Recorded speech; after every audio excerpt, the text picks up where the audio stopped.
السلام علیکم ورحمۃ اللہ تعالی وبرکاتہ۔ مرکز اہل سنت جامعہ رضویہ منظر اسلام کے یوٹیوب چینل ہم سبق درس نظامی میں آپ کا خیر مقدم ہے۔ پیارے بچوں، جنہوں نے اب تک ہمارے چینل کو سبسکرائب نہیں کیا ہے وہ ضرور سبسکرائب کر لیں اور بیل آئیکن بھی ٹچ کر دیں تاکہ ہر ویڈیو کی نوٹیفیکیشن آپ تک پہنچتی رہے، اور اپنے ساتھیوں سے بھی شیئر کریں تاکہ ہماری گفتگو سے زیادہ لوگ فائدہ اٹھا سکیں۔ ساتھ ہی ساتھ بات پسند آئے تو لائک بھی کیا کریں، اس سے ہماری ہمت بھی بڑھے گی۔ اگر کہیں پر کوئی دشواری ہو تو آپ کمنٹ کر کے ہم سے پوچھ بھی سکتے ہیں۔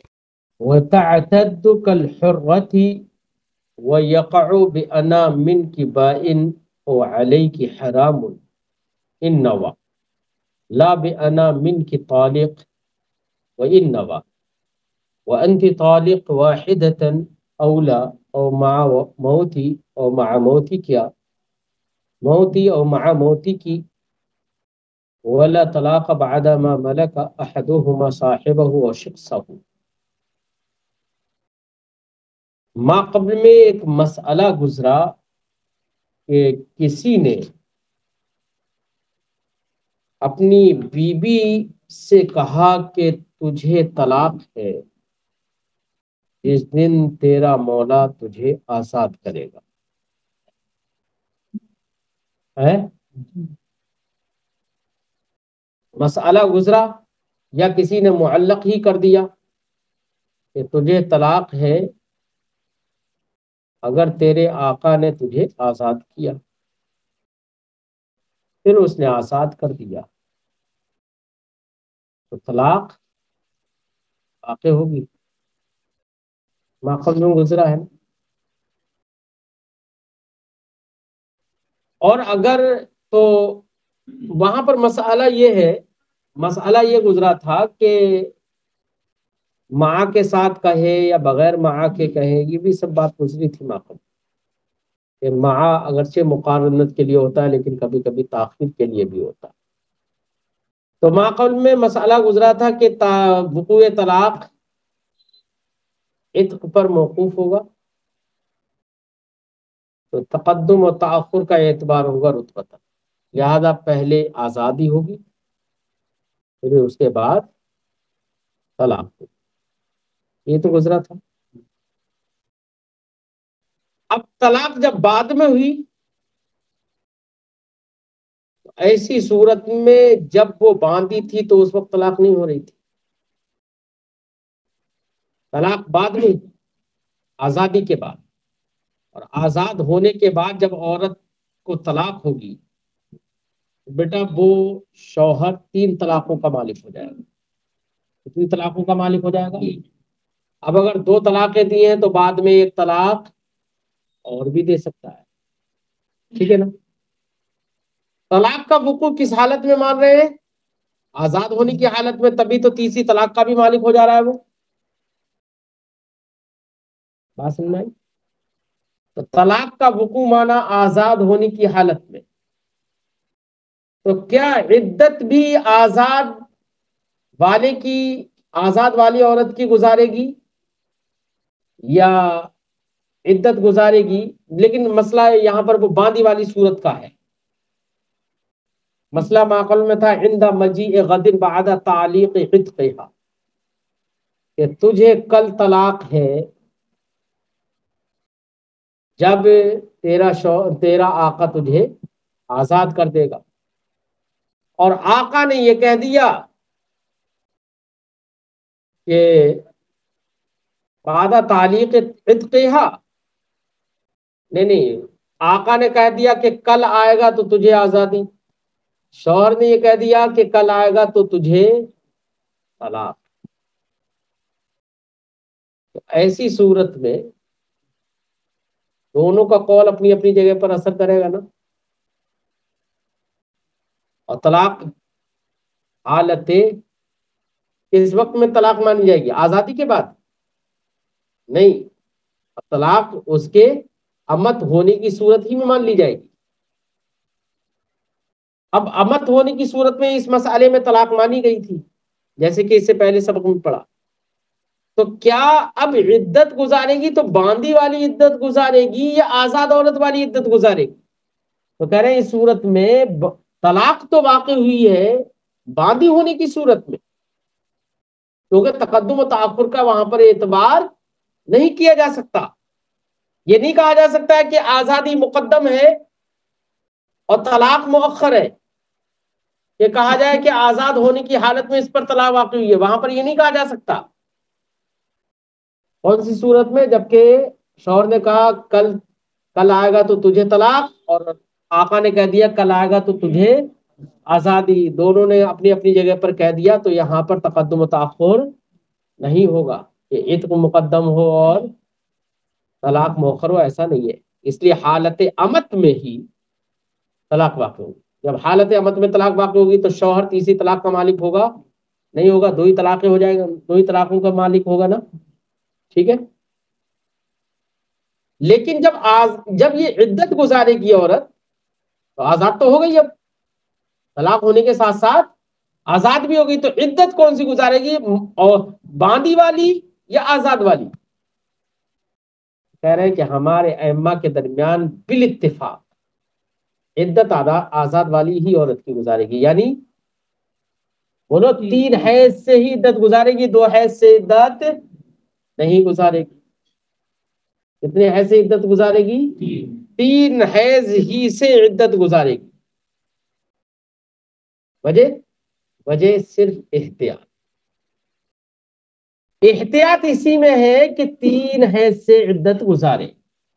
تو یہ مسئلہ وتعتد كالحرة بالاتفاق، ہمارے ائمہ کے درمیان اتفاق ہے اس پر کہ یہ عورت اگرچہ حالت امت میں اس کو طلاق ہوئی ہے لیکن یہ آزاد عورت کی طرح ہی عدت گزارے. اخذم بالاحتیاط، احتیاط پر عمل کرتے، احتیاطی مسئلہ. ٹھیک ہے. ورنہ تو امت کی حالت میں اگر مطلب طلاق ہوئی ہے تو احتیاط کو اگر نظر انداز کیا جائے عدت کون سی گزارنا چاہیے؟ وہی حیض کی باندھی والی. لیکن یہاں پر آزاد کی طرح ہی عدت گزارے گی 3 حیض کے ساتھ، ہے نا. اخذم بالاحتیاط، احتیاط پر عمل کرتے. یہاں پر احتیاط اسی میں ہے کہ 3 ایسے عدت گزارے. کیوں؟ اس لیے کہ آزادی طلاق دونوں ساتھ ساتھ ہی تو واقع ہو رہی ہے، تقدم تاخر نہیں ہے. لیکن ممکن ہے، اب دونوں صورتیں تو ہو گئی یہاں پر، طلاق ہو سکتا ہے طلاق پہلے ہو سکتا ہے. احتمالات تو بغیر دلیل کے احتمالات تو نکلتے ہی رہتے ہیں، لیکن ان بغیر دلیل کے جو احتمال نکلے اس کا کوئی اعتبار گویا کہ اب یہاں پر ساتھ ہی ساتھ واقع ہو رہے ہیں، کوئی تقدم و تاخر ہے نا. لیکن بھئی عدت گزاری جاتی ہے کس لیے؟ تاکہ اشتباہ رحم نہ ہو، اشتباہ ماں نہ ہو، کیا نہ ہو. اور ایسی جب اشتباہ بچنا مقصود ہے یہاں پر تو یہاں پر احتیاط اولا ہو. احتیاط اسی میں کہ 3 حیض کی عدت گزاری. وَيَقَعُ بِأَنَا مِنْكِ بَائِنٌ اور عَلَيْكِ حَرَامٌ انما،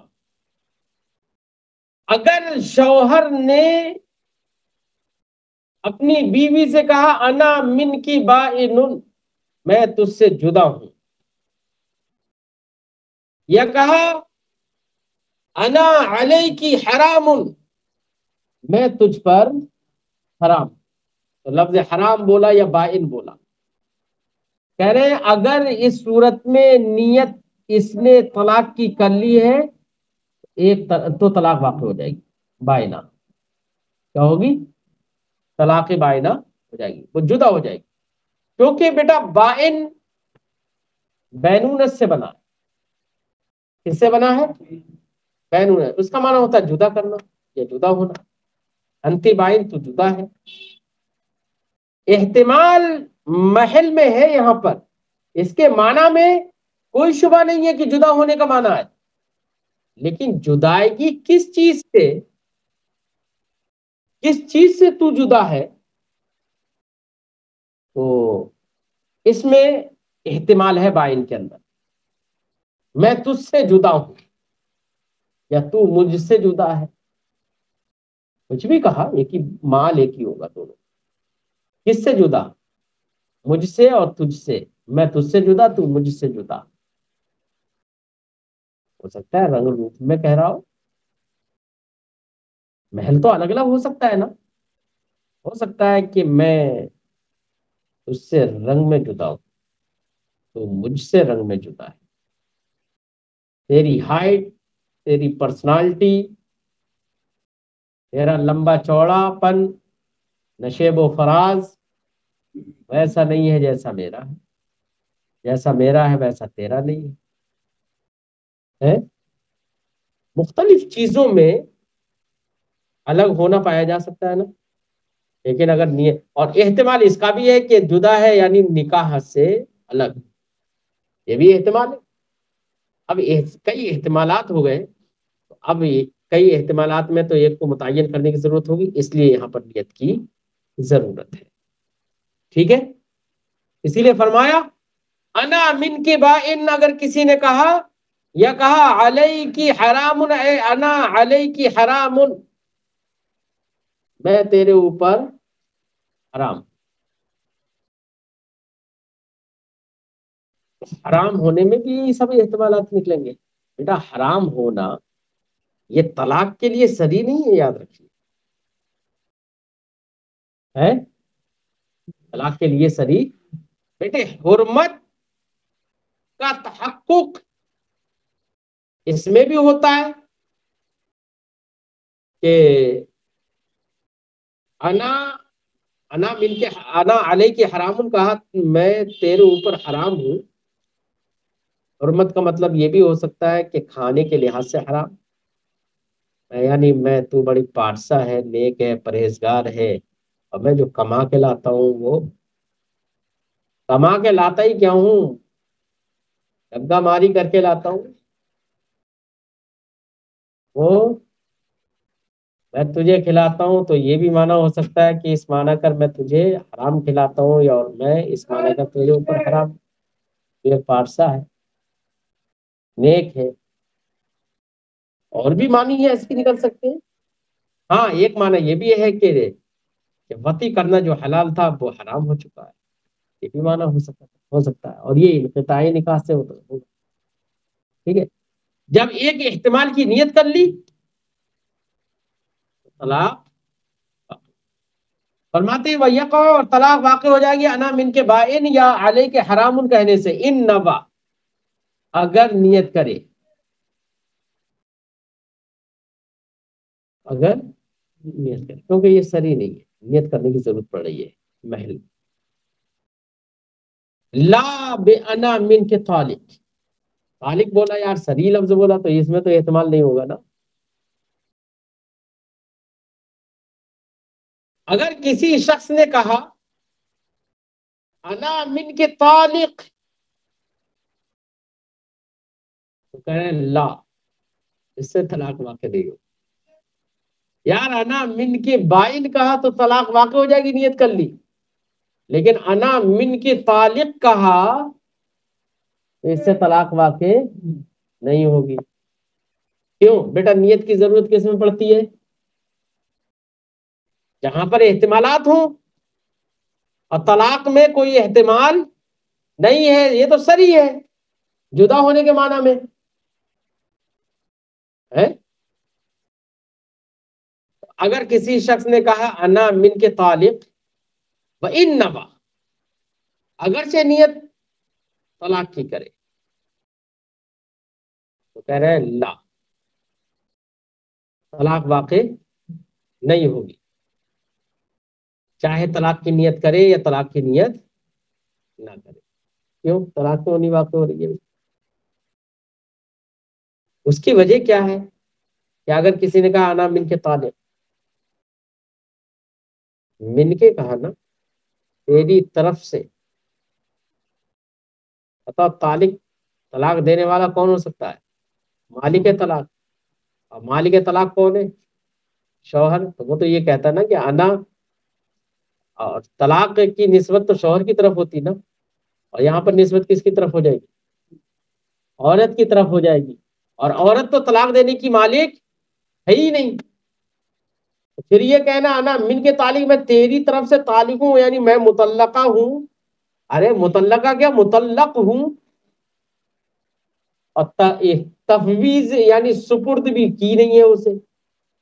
بیٹا کچھ بھی طلاق واقع کیونکہ وہ طلاق نہیں دے سکتے.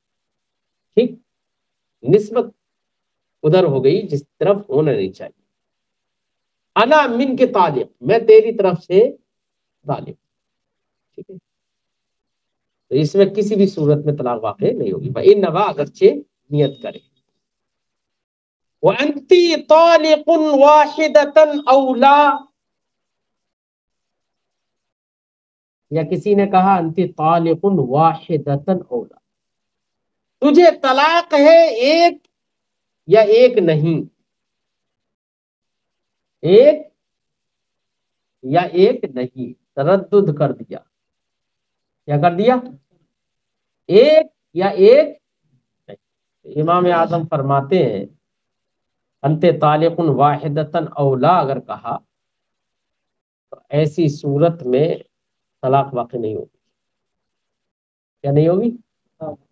طلاق واقع نہیں. کیوں؟ انت طالق واحدۃ أَوْ لَا تردد کے ساتھ کہہ رہا ہے نا.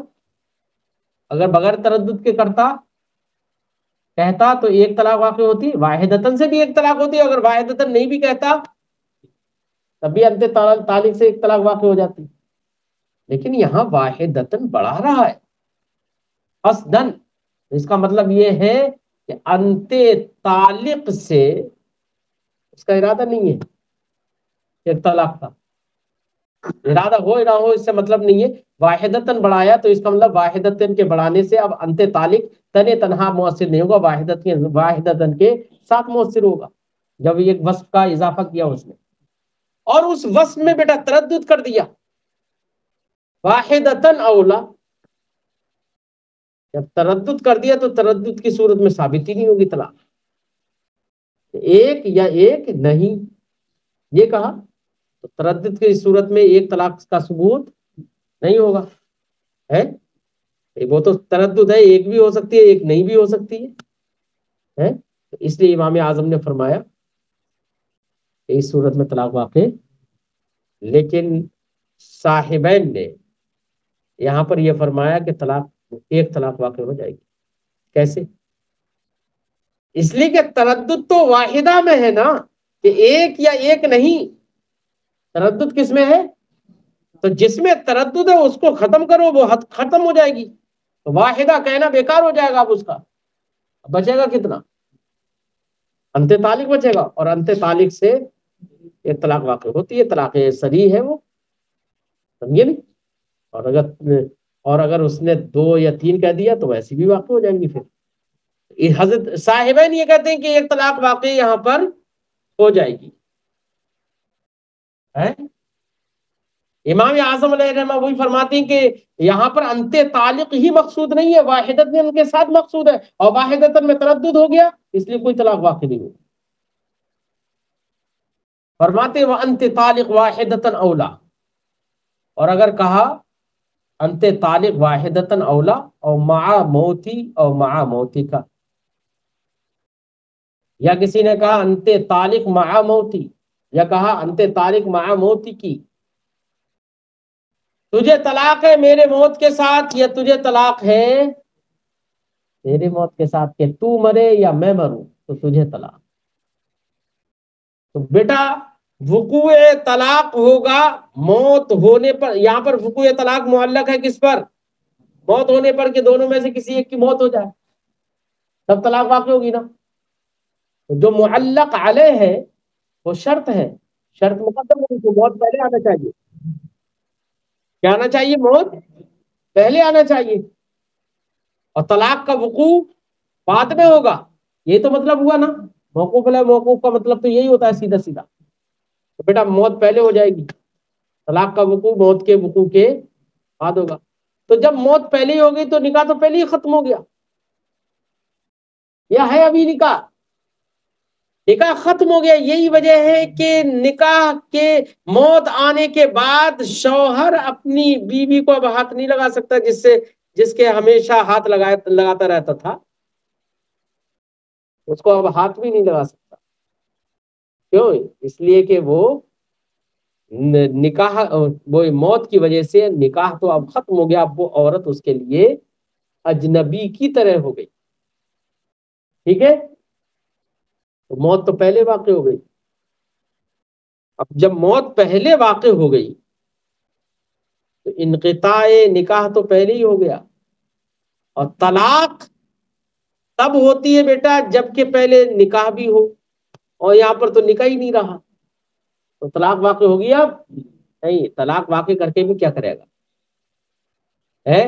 ارے انقطاع نکاح کرتا وہ تو اسی سے موت سے ہی ہو گیا، اور تو اب طلاق کا وقوع نہیں. فرماتے ہیں اگر کسی شخص نے کہا انت طالق مع موتی اور مع موتی کی، یہ کہا تو ان صورت میں بھی طلاق واقع نہیں. ٹھیک. ولا طلاق بعد ما ملک احدهما صاحبہ اور شخصہ. ایسے ہی کہہ رہے ہیں کہ اگر دونوں میں سے کوئی ایک دوسرے کا مالک ہو گیا یا دوسرے کے بعض کا مالک ہو گیا، مثال کے طور پر زوجین میں سے کوئی بھی مالک، ایک باندی ہے یا کوئی یا دوسرا غلام ہے کسی کا. اب عورت نے اپنے شوہر کو جو دوسرے کا غلام تھا اس کو خرید لیا، ہو سکتا ہے کم پیسے ہوں تو آدھا خریدا، جب پورے زیادہ پیسے ہیں تو پورا ہی غلام خرید لیا، مطلب دوسرے سے اپنے شوہر کو خرید لیا. ٹھیک ہے، یا شوہر نے اپنی بیوی کو خرید لیا جو دوسری کی باندھی تھی، بعض یا کل. تو خریدنے کے بعد کیا طلاق واقع ہوگی یا نہیں؟ خریدنے کے بعد اگر کسی شخص نے یہی کہا انت طالق لو اشتریت کی، تجھے طلاق ہے اگر میں نے تجھے خریدا. اب خرید لیا اس کا بعض یا کل خرید لیا، تو خریدنے کے بعد طلاق واقع ہوگی یا نہیں ہوگی؟ خریدتے ہی طلاق تو ہو جائے گی، خریدتے ہی تو طلاق ہو جائے گی جس وقت خرید رہا ہے. ٹھیک ہے، لیکن اگر خرید چکا ہے پھر اس کے بعد کہا انت طالق، تو یہ طلاق واقع ہوگی یا نہیں؟ کہہ رہے ہیں طلاق واقع نہیں ہوگی. کیوں؟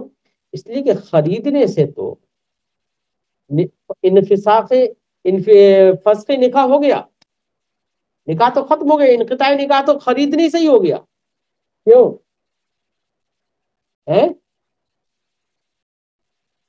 ارے باندھی تھوڑی بن، ہاں ایک مانا کر دیکھا جائے تو باندھی ہی بن گئی. اگر دیکھا جائے تو جب باندھی بن گئی تو وہ تو خرید لیا، اب مل کے رقبہ کا مالک ہو گیا بھائی، وہ پوری ذات کا مالک ہو گیا. اور اس کے ضمن میں مل کے وضع ثابت ہو جاتی ہے، حل استمتاع ثابت ہو جائے گا. ٹھیک ہے نا؟ تو نکاح تو ویسے ہی ختم ہو گیا اسی سے ہی، مل کے رقبہ کے ثبوت ہی سے نکاح ختم ہو گیا. ٹھیک ہے، جب نکاح ہی نہیں رہا تو طلاق کیسے واقع ہوگی؟ اب بعد میں ہوگی طلاق. طلاق کب ہوتی ہے؟ جبکہ نکاح ہو، اور یہاں پر نکاح ہی ختم ہو گیا.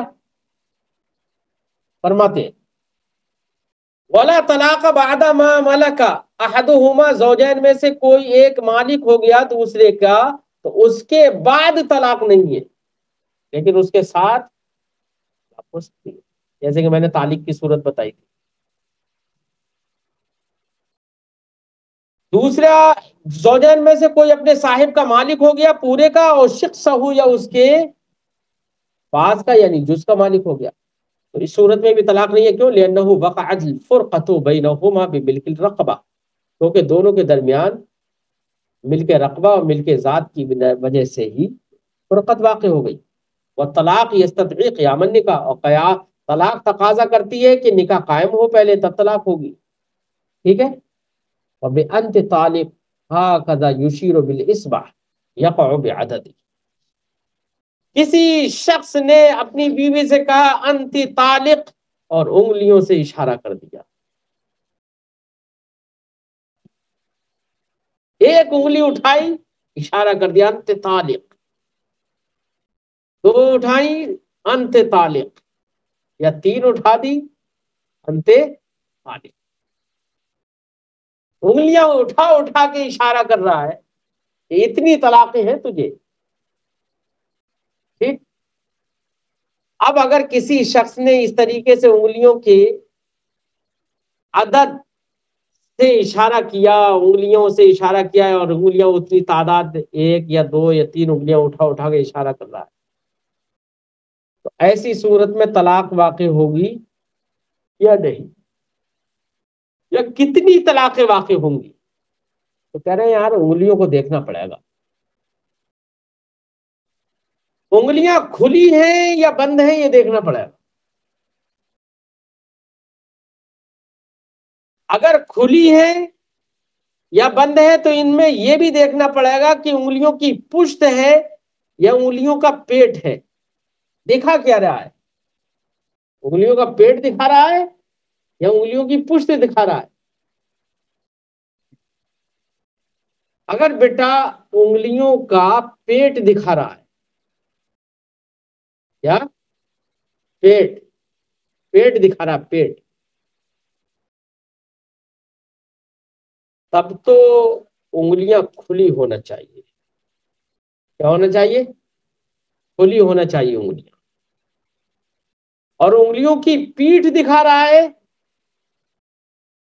تو انگلیاں مضموم ہونے کا اعتبار ہو. کیا؟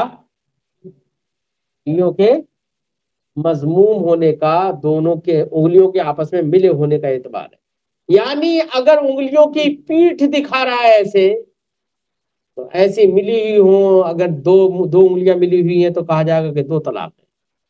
3 انگلیاں ملی ہوئی ہیں، انت طالق ایسے کہہ دیا ملا.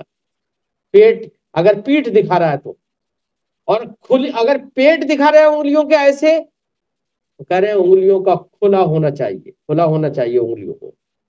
ٹھیک ہے. تو جتنی انگلیاں کھلی ہوں گی، 1 تو 1 طلاق، 2 3. ٹھیک ہے. تو کھلے اور مضموم ہونے کا اور منشور ہونے کا اعتبار ان کے پیٹ اور پیٹھ کے اعتبار سے ہے. پیٹ اور پیٹھ کے اعتبار سے. دھیان میں آ گئی بات ہے؟ فرماتے وَبِأَنْتِ طالق هَكَذَا، کسی نے اپنی بیوی سے کہا انت طالق، تجھے طلاق ہے، ہاکذا اس طرح سے. اب اس طرح سے اشارہ کر رہا ہے، یشیر بالاصبع، انگلی سے اشارہ کر رہا ہے، یقع بعددی، تو جتنی انگلیوں سے اشارہ کر رہا ہے اسی کی عدد، اسی کی گنتی کے اعتبار سے طلاق واقع ہو جائے گی. بعد بعدد الاصبع، انگلیوں کے عدد سے. والاصبع یذکر و یؤنث. اب یہاں پر صاحب شرح فرماتے ہیں کوئی اعتراض کر سکتا ہے، یقع بعددہ، ہاں ضمیر مذکر کی لے کر آئے، جبکہ اصبع تو مؤنث ہے. اصبع کیا ہے؟ اصبع مؤنث ہے. مصنف مذکر کی ضمیر کیوں لے کر آ گئے؟ تو فرماتے ہیں کہ دیکھو اصبع مؤنث بھی ہے، مذکر بھی ہے، المذکر والمؤنث دونوں ہیں یہ اصبع. اس کے لیے مذکر بھی لا سکتے ہیں ضمیر ہم، مؤنث بھی لا سکتے ہیں. اس لیے فرمایا والاصبع یذکر و یؤنث، اصبع جو ہے استعمال میں مذکر بھی ہے اور مؤنث بھی. وَيُعْتَبَرُ الْمَنْشُورَةُ، اب انگلیوں کے اشارے سے تو انگلیوں کی تعداد سے تو اس نے کہا، لیکن اعتبار کس کا ہوگا؟ کھلی ہوئی انگلیوں کا یا بند انگلیوں کا؟ تو کہہ رہے ہیں کہ پیٹ اور پیٹ کے اعتبار سے دیکھا جائے. ٹھیک ہے.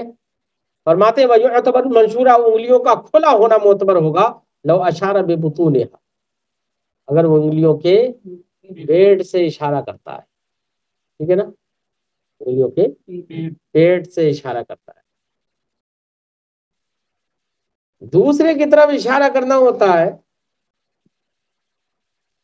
تو کھلی انگلیوں سے، پیٹ سے اشارہ کر رہا ہے، کھلی انگلیاں ایسے ہوتی ہیں. دیکھا نا بہت ساری لڑکیاں سیلفی لیتی ہوئی،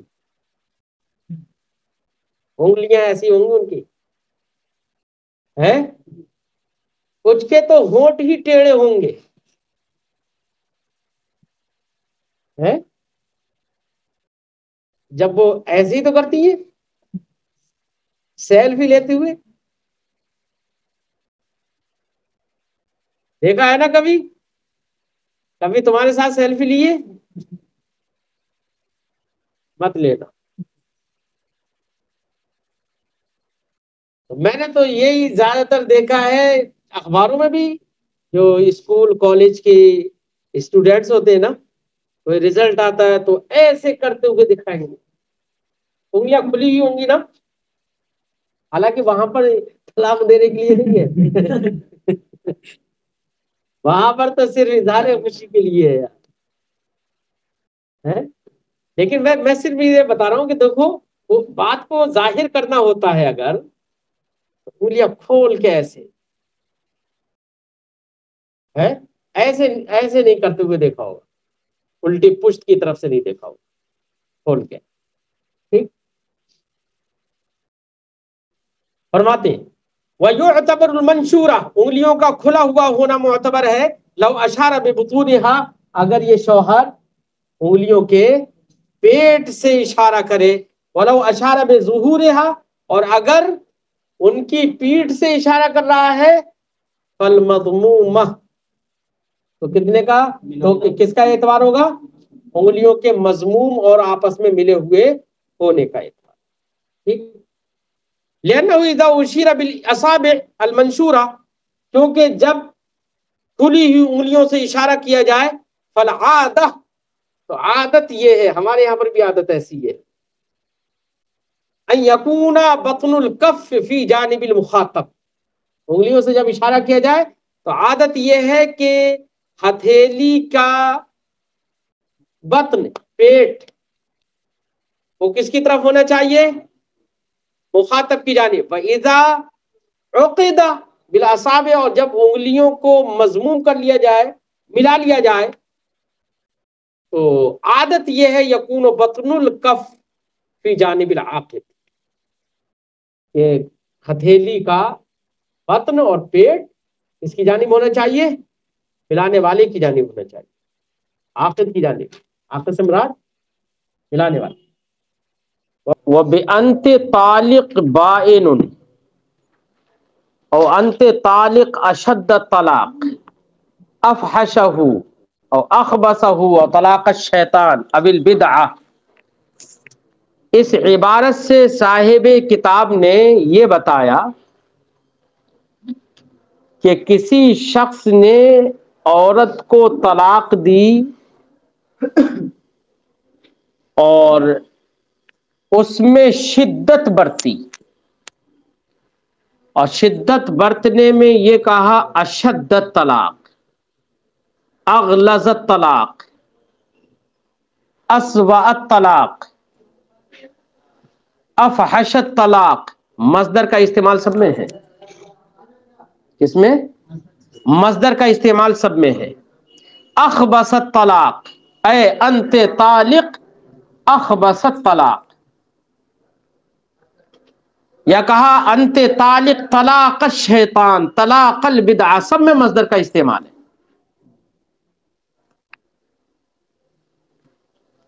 انت طالق کل جبل، اے طلاقن کل جبل. انت طالق کا الفن، اے انت طالق طلاقن کا الفن فی الکثرت او فی العدد. ایسے بولا. او مل البیت، یا گھر بھر کے طلاق. او تطلیقتاً شدیدہ، اس میں بھی تطلیق بھی مصدر ہے، یا سخت طلاق. عریض و طویل طلاق، لمبی چوڑی طلاق. یہ سب بولا اگر کسی شخص نے تو سب میں مصدر کا استعمال ہے. اور مصدر کے بارے میں ضابطہ یہ ہے کہ مصدر فرد ہوتا ہے، لہذا فرد مراد ہوگا. کیا مراد ہوگا؟ اب فرد کی دو قسمیں ہیں، ایک فرد فرد حقیقی اور ایک فرد فرد جنسی. تو فرد حقیقی یہ اقل عدد ہے. کیا ہے؟ اقل عدد وہ کیا ہے؟ ایک. یہ فرد حقیقی ہے. لہذا فرد حقیقی کا ثبوت تو اس صورت میں بھی ہوگا جبکہ نیت نہ کرے.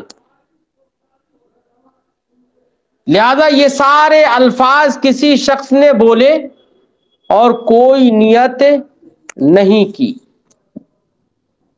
تو عدم نیت کی صورت میں فرد حقیقی جو کہ اقل عدد ہے اس کا ثبوت ہوگا، یعنی ایک طلاق بائن ہوگی. ایک طلاق بائن. بائن اس لیے ہو رہی ہے کیونکہ یہ جو الفاظ، جو شدت کے الفاظ استعمال کر رہا ہے، ان سے عدد طلاق میں تو اضافہ نہیں ہوگا. کس میں؟ لیکن شدید الفاظ کے استعمال سے اس کا مقصد کیا ہے؟ انقطاع. طلاق رجعی میں انقطاع کامل نہیں ہوتا ہے، عدت گزرنے کے بعد انقطاع ہوتا ہے. لیکن طلاق بائن کے اندر نکاح سے عورت فوراً جدا ہو جاتی ہے. تو بیٹا جدائیگی، نفس جدائیگی تو طلاق رجعی میں بھی ہوتی ہے، اگرچہ انقطاع کامل نہیں ہوتا ہے. انقطاع نکاح تو طلاق رجعی میں بھی ہو جاتا ہے. طلاق رجعی کے لیے انت طالق کہہ دینا کافی تھا. انقطاع نکاح کے لیے انت طالق کہنا کافی تھا. پھر ان شدید ان صفات کے ساتھ پیش کرنا اشد الطلاق، اسوأ الطلاق، کچھ نہ کچھ تو مقصد ہوگا نا. تو عدد میں تو اضافہ ہوگا نہیں، تو مقصد کچھ نہ کچھ ہوگا. اگر بغیر مقصد کے مان لیں تو ایک عاقل و بالغ کا کلام لغو ہونا لازم آئے گا. اس لیے ہمارے جمہور فقہا نے کہا کہ یہ سخت الفاظ جو استعمال کر رہا ہے یہ مؤثر ہوں گے بینونت میں.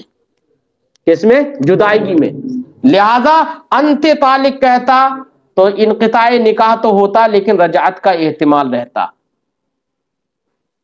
ٹھیک.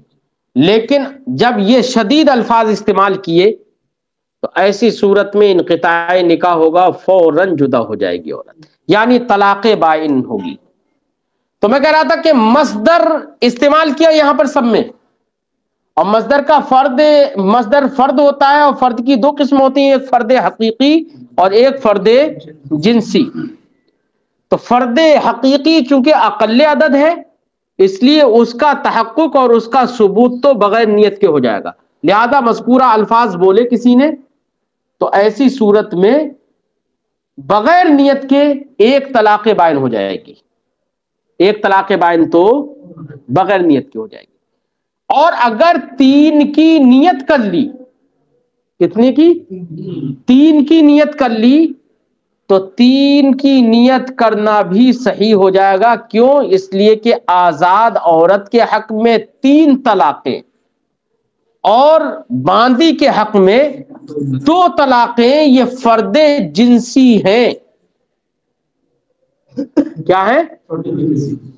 فرد جنسی ہیں. تو فرد حقیقی وہ ہے جو ایک، جس کو ہم کہتے ہیں جس سے پہلے کچھ نہیں ہے، جس سے پہلے کوئی اور فرد نہیں ہے، کوئی اور عدد نہیں ہے، اسے فرد حقیقی. تو فرد حقیقی کا ثبوت تو بغیر نیت کے. فرد جنسی وہ فرد ہے جس کے بعد کوئی اور عدد نہیں ہے. جیسے آزاد عورت کے حق میں 3 طلاقیں، 3 طلاق بعد چوتھی طلاق تو نہیں ہے، یا ہے؟ وہ فرد جنسی. اور باندی کے حق میں 2 طلاقیں ہی سب سے زیادہ ہے نا، 2 کے بعد تیسری طلاق تو نہیں باندی کے حق میں. تو باندی کے حق میں فرد جنسی کون ہوگا؟ 2 طلاق. لہذا باندی اگر ہے تو اس نے 2 کی نیت کر لی، اور آزاد عورت ہے اور 3 کی نیت کر لی مذکورہ الفاظ میں، تو آزاد عورت کے حق میں 3 طلاقیں واقع ہو جائیں گی. ٹھیک ہے؟ 3 طلاقیں واقع، کیونکہ اس لیے کہ نیت اگر کر رہا ہے تو محتمل کی نیت کر رہا ہے نا. نیت تو کس کی کر رہا ہے؟ محتمل کی، کیونکہ مصدر جو ہے وہ فرد حقیقی اور فرد حکمی دونوں کا احتمال رکھتا ہے تو دونوں فرد. تو فرد جنسی کی اگر نیت کر لی تو 3 طلاقیں بھی آزاد کے حق میں، اور 2 طلاقوں کی نیت کر لی باندی کے حق میں تو 2 طلاقیں واقع ہو جائیں گی باندی کے حق میں۔ مذکورہ عبارت کا خلاصہ یہ تھا، ٹھیک ہے۔ اسی کو صاحب کتاب فرماتے ہیں کہ مذکورہ یہ الفاظ بولے کسی نے بلا نیت ثلاثن، 3 کی نیت کیے بغیر، فرماتے ہیں واحدۃ بائنہ، 1 طلاق واقع ہوگی، اور وہ 1 طلاق کیا ہوگی؟ بائنہ ہوگی۔ یہ شدید الفاظ استعمال کرنا یہ بینونت میں مؤثر ہوں گے۔ وَمَعَهَا ثَلَاثٌ، اور 3 ہی کی نیت کر لی، بلا نیت ثلاث تو 1، اور 3 کی ہی نیت کر لی تو تینوں ثلاثن، تو تینوں طلاقیں واقع ہو جائیں گی۔ کیوں؟ اس لیے کہ یہ فرد جنسی ہے، اور 2 کی نیت کرے تو آزاد کے حق میں 2 کی نیت کرے تو 2 طلاقیں واقع نہیں ہوں گی، 1 ہی طلاق واقع ہوگی۔ کیوں؟ اس لیے کہ یہ نیت معتبر اس کی نہیں ہوگی۔ کیوں؟ اس لیے کہ 2 کی نیت یہ عدد کی نیت کرنا ہے، اور مصدر یہ عدد کا احتمال نہیں رکھتا۔ وجہ سمجھ میں آ گئی؟ اس سے پہلے بھی لگ رہا ہے یہ مسئلہ گزر چکا ہے، گفتگو میں کر چکا ہوں اس سے پہلے۔ فرماتے ہیں کہ ثلاثن، اور اگر 3 کی نیت کر لی تو تینوں طلاقیں واقع ہو جائیں گی۔ اب صاحب شرح فرماتے ہیں قولہ بلا نیت ثلاث، مصنف کا کہنا بلا نیت ثلاث، 3 کی نیت کے بغیر اگر کہا تو 1 ہی طلاق واقع ہو رہی ہے، طلاق بائنہ۔ کہہ رہے ہیں بلا نیت ثلاث یشمل ما، یہ شامل ہے اس کو اذا لم ینوِ عددا، جبکہ عدد کی نیت نہ کرے، ٹھیک ہے نا؟ فرد کی نیت ہو بس، اس کی ہاں فرد کی نیت، جب عدد کی نیت نہ ہو، نہ ہی 1 کی نہ ہی 1 سے زیادہ کی، کسی کی نیت نہ ہو تو 1 طلاق واقع ہو۔ او نوا واحدتن، یا 1 کی نیت ہی کر لے تو ثلاث تو نہیں ہے نا، بلا نیت ثلاث تو تب بھی ہے جبکہ 1 کی نیت کر لی، تو 1 کی نیت کر لی تب بھی 1 ہی طلاق بائنہ واقع ہوگی، ٹھیک؟ یا کوئی نیت ہی نہیں کی تب بھی 1 ہی طلاق بائنہ، تو بلا نیت ثلاث دونوں کو شامل ہے، ٹھیک؟ او سنتین، یا 2 کی نیت کر لی مولانا، کیا کر لی؟ تو بلا نیت ثلاث کے دائرے میں تو یہ بھی آئے گا، 3 کی نیت نہیں کی ہے 2 کی نیت کی، تو بلا نیت ثلاث کے دائرے میں تو یہ بھی آ گیا ہے۔ اور بلا نیت ثلاث اگر کسی نے کہا تو بلا نیت ثلاث میں تو 2 کی نیت کر لی وہ بھی شامل ہے، طلاق کتنی ہوگی؟ 1 ہی ہوگی۔ فواحدۃ بائنہ، 1 ہی طلاق بائنہ۔ وجہ سمجھ میں آ گئی آپ کو کہ 2 کی نیت کرنے کی صورت میں بھی 1 ہی طلاق ہوگی، لیکن کس کے حق میں؟ آزاد عورت کے حق میں۔ باندی کے حق میں تو بیٹا یہ 2 طلاقیں فرد جنسی ہے، وہاں تو دونوں طلاقیں ہو جائیں گی۔ ھذا فی الحرہ، یہ بات آزاد عورت کے حق میں ہے۔ اما فی الامۃ، رہا باندی کے حق میں، فسنتان، تو 2 طلاقیں اس کے حق میں بمنزلۃ الثلاث فی الحرہ، ایسے ہی ہے جیسے کہ آزاد کے حق میں 3 طلاقیں۔ کتنی؟ آزاد کے حق میں 3 طلاق۔ بات سمجھ میں آ گئی؟ یہ عبارت کل مجھے آخر میں یہ لگا تھا کہ کل کے سبق میں کچھ اس میں تغیر و تبدیل ہو گئی یا مسئلہ واضح نہیں ہو پایا، اس لیے میں نے آج اس مسئلے کو واضح کیا، ٹھیک ہے؟ بس گفتگو یہیں پر ختم کر دیتا ہوں۔